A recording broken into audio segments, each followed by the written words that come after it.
Superintendent గారి ఆధ్వర్యంలో కార్యక్రమాలు, కొన్ని ఆలోచనలు, అదేవిధంగా పేషెంట్స్ కి సౌకర్యాలు ఏ విధంగా పెంచొచ్చు దానిపైన కొంతవరకు అవగాహన ప్రయత్నం ఈరోజు చేశాం. సుమారు 600 పడకల ఆసుపత్రి ఉభయ గోదావరి జిల్లాలకే నిజంగా ఒకప్పుడు ఏలూరు ప్రభుత్వ ఆసుపత్రి అంటే చాలా గొప్ప పేరు. డాక్టర్లు, ఇక్కడ ఉన్న నర్సింగ్ సిబ్బంది అందరూ కూడా సమాయత్తమైన ఒక టీమ్ స్పిరిట్ పనిచేస్తే చక్కగా మనం ప్రతి ఒక్కరికి సేవలు అందించడానికి ఒక గొప్ప అవకాశం. జిల్లాలు విభజించిన తర్వాత ఇప్పుడు ప్రత్యేకంగా మన ఏలూరు జిల్లాకి ఇటువంటి ఆసుపత్రులు ఉండడం మనం చాలా అదృష్టంగా భావించాలి.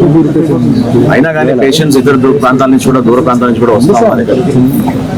కొంతవరకు నర్సింగ్ సిబ్బంది, అదేవిధంగా డాక్టర్లు కూడా సంఖ్య ఖచ్చితంగా డిపార్ట్మెంట్ వారీగా చెక్ చేస్తే ఇంకా ఫిలప్ చేయాల్సిన వేకెన్సీస్ చాలా ఉన్నాయి.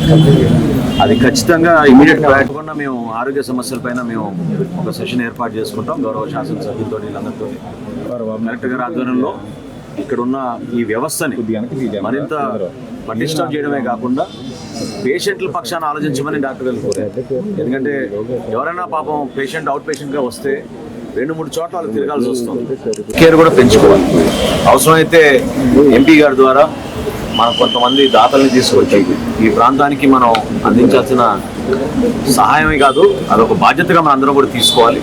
తప్పకుండా ప్రభుత్వం దృష్టికి తీసుకెళ్లి నేను ఎట్టి పరిస్థితుల్లో కూడా రాబోయే రోజుల్లో దీనిపైన లోతుగా సమీక్షించి ఏలూరు ప్రభుత్వ ఆసుపత్రిని మరొకసారి ప్రజలకి ఇంకా మెరుగైన సేవలు అందించే విధంగా ప్రతి ఒక్కరిని సమాయత్తం చేసి ఎక్కడ కూడా ఈ లోపాలు లేకుండా ఖచ్చితంగా నాకు కళ్ళ ముందు నాకు కనపడింది. పేషెంట్ కొంచెం అటువంటి ఇబ్బందులు భవిష్యత్తులో రాకుండా చూసుకోవాల్సిన బాధ్యత మా అందరిపైన ఉంటుంది.